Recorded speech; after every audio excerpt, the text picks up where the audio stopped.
Hey everyone. I don't usually post, but I've been a long time lurker and now, well, I need some perspective. Or maybe I just need to get this out of my head because it's eating me alive. I, 38M, have been married to my wife, Laura, 36F, for almost 12 years. We have one child together, our 9-year-old son, Ethan. Honestly, if you'd asked me 6 months ago, I would have said we had a pretty damn good marriage. Not perfect, sure, but solid. We had our routines, our inside jokes, our Friday movie nights. I work in IT, and Laura works part-time at a local home decor store. She always had more free time, especially after Ethan started school full-time. Things started to feel off around the beginning of this soccer season. Ethan plays in a local youth league, and I used to be the one taking him to practice and games. But with a recent uptick in work travel, Laura started going instead. At first, I was grateful. She was supportive, involved, and Ethan seemed happy. Then came the weird stuff. She started dressing a little too nicely for practice. Like, heels and hair done kind of nice. I made a dumb joke one day like, "You trying to impress the soccer moms?" And she laughed it off, but a bit too quickly. Then there were the late-night texts. I'd hear her phone ping around 10:30 or 11 p.m. She'd grab it fast and say it was just the team group chat or something dumb from Pinterest. Once, I asked to see one, and she said she already deleted it because it was just spam. Right. Because everyone deletes spam that quickly. I also noticed she started talking about Coach Tyler, 34M, a lot. Tyler said Ethan's really improving, or Tyler mentioned a tournament coming up, or Tyler's so good with the kids, it's sweet. Tyler this, Tyler that. At one point I joked, "Should I be worried you've got a crush on Coach Tyler?" She snapped. Like, full defensive rage. Why would you say something so stupid? He's married. God, you're such a child sometimes. That was the moment I knew something was wrong. I just didn't know how wrong yet. I'll share how I found out in part 2, because I'm already getting that shaky feeling just typing this. Trust me, it gets worse. Much worse. Let me know if anyone wants me to keep going. So, like I said, something felt off. Laura was acting different, distant one minute, overly sweet the next. Classic hot and cold behavior. I thought maybe she was stressed or depressed. God knows, we've all had our ups and downs. Then came the glove incident. It was a Sunday. Ethan had a morning soccer game, but I got home from a work trip late Saturday night and decided to come surprise them at the game. I show up early. I parked a bit away from the field, planning to walk up and get a coffee from the nearby cart. As I passed the back lot behind the rec center, I see Laura's car. Now, she's told me she parked in the front lot because the back always floods. But there it was, sitting there. No sign of her or Ethan. As I approached the car, that's when I saw it. One of Ethan's soccer gloves was on the ground by the back passenger door. I bent down to grab it, and that's when I heard it. A laugh. Her laugh. It was coming from inside the building, one of the rec center's side rooms. I walked toward the sound like I was in a daze, and I swear on everything, the next few seconds felt like they moved in slow motion. The side door had a small window. I peeked in. There was Laura and Coach Tyler, standing way too close. His hand was on her hip. She had that same stupid flirty smile I hadn't seen directed at me in months. Then she kissed him. I didn't go in. I didn't kick down the door. I froze. I took a photo. My hands were shaking. I stepped back and just stood there staring at nothing for like 10 minutes. They walked out together a little later, all smiles, laughing like they were in some rom-com. She spotted me standing there and went completely white. I didn't say a word. Just held up the glove. She didn't say anything either. Just pulled Ethan out of the game and drove off. I got a text from her that night. So, after I caught her with Coach Tyler at the rec center, I went home. Didn't speak to her that night. Didn't answer her texts. Just sat in my office staring at the photo I took like it was a crime scene. I couldn't sleep. I couldn't eat.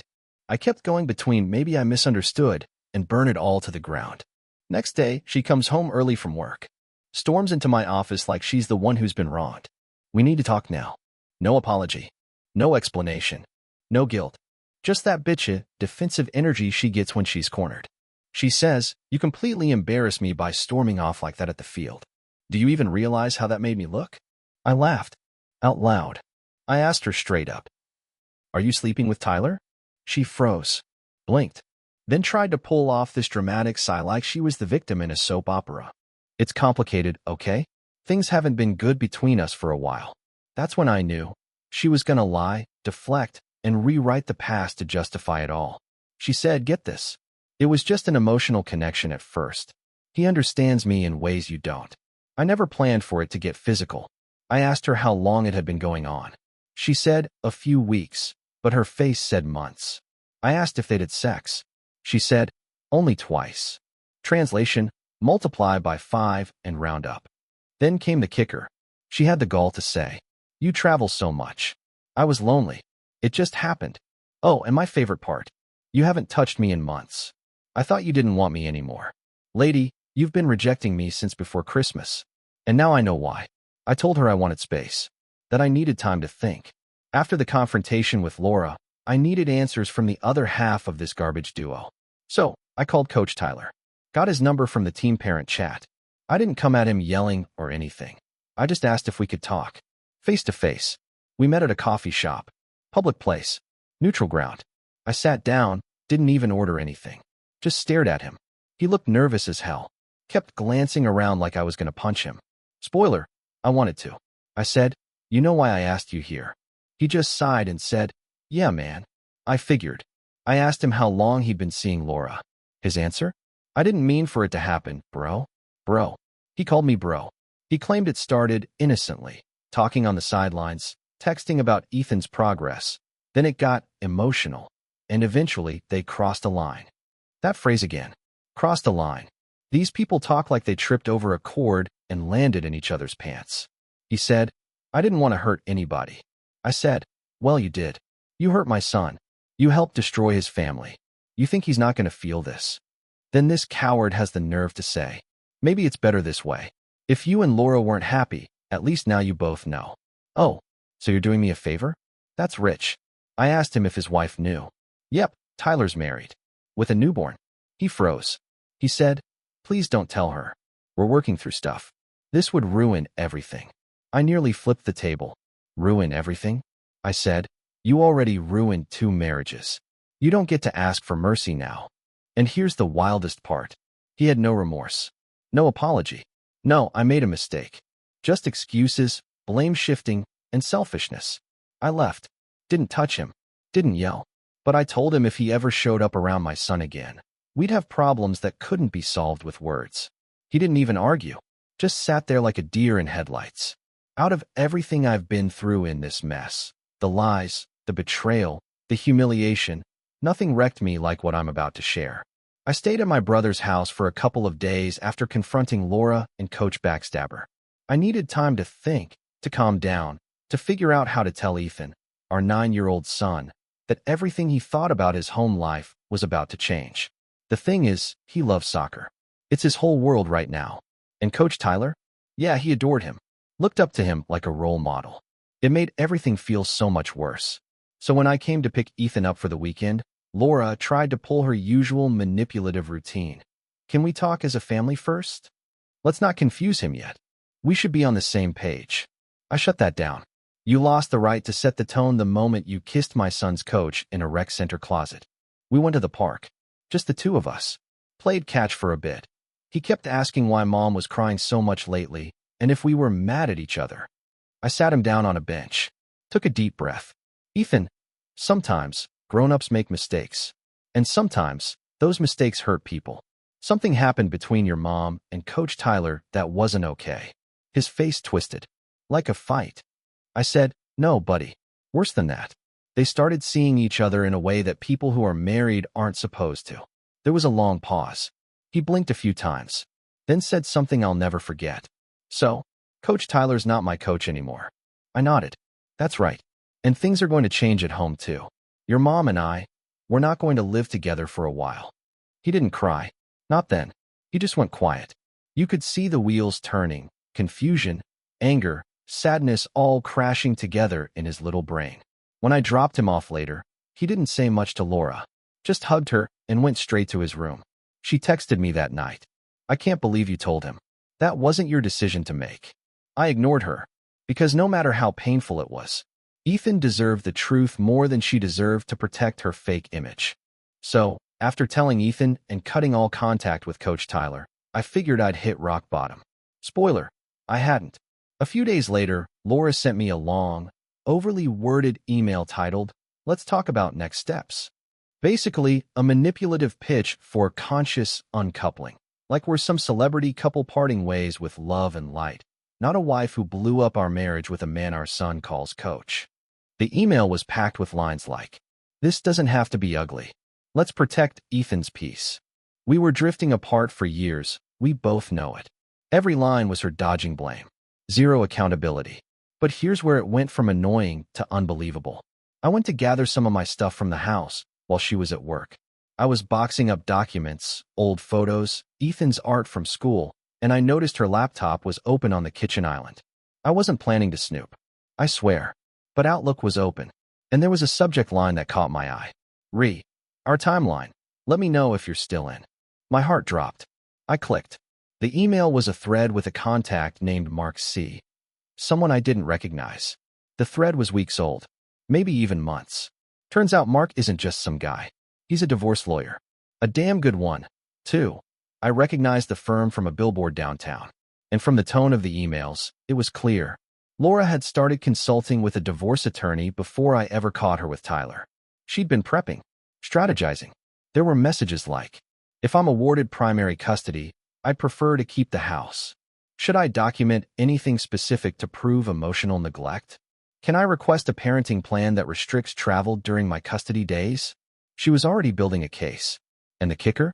In one reply, she says, "Tyler isn't part of the equation long term. This is about protecting myself and Ethan." Oh, so now he's disposable? She was cheating and planning to toss Tyler aside while framing me as an emotionally absent father, just to get a better custody deal. I took photos of everything, emailed them to myself. Every dirty little plan. She was playing chess while pretending we were still trying to work things out. By this point, I was done playing nice. Laura wanted a graceful divorce while actively working behind the scenes to paint me as some kind of absentee, emotionally unavailable dad. She cheated, lied, and plotted custody arrangements before I even caught her. And now she wanted to play the victim card in court? Yeah, no, not happening. I lawyered up, hired a beast of a divorce attorney.